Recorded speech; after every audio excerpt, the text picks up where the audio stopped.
राज्य व्यवस्था विषय म्हटलं की एम लक्ष्मीकांत पुस्तक आलंच, परंतु शेवटच्या टप्प्यामध्ये एका दिवसात याची रिव्हिजन कशी करायची सगळ्यांनाच पडणारा प्रश्न आहे आणि त्याचंच उत्तर घेऊन आलेली आहे शाश्वत अकॅडमी.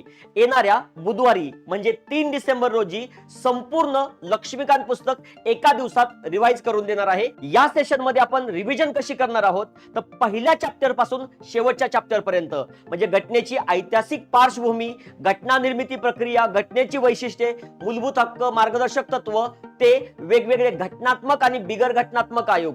शिवाय आयोगाने आता प्रश्न विचारताना एक कोणतं ना कोणतं कलम डीप मध्ये जसं घटनेत आहे तसं विचारलेलं आहे आणि त्याची सुद्धा मी तुमची तयारी करून घेणार आहे. तर सर्वांनी येणाऱ्या बुधवारी लक्षात ठेवायचंय, सकाळी 9 ते संध्याकाळी 6 पर्यंत किंवा तुम्ही बसलात तर संध्याकाळी 9 पर्यंत आपण वन डे रिव्हिजन घेणार आहोत. तर कोणीही रिव्हिजन मिस करू नका.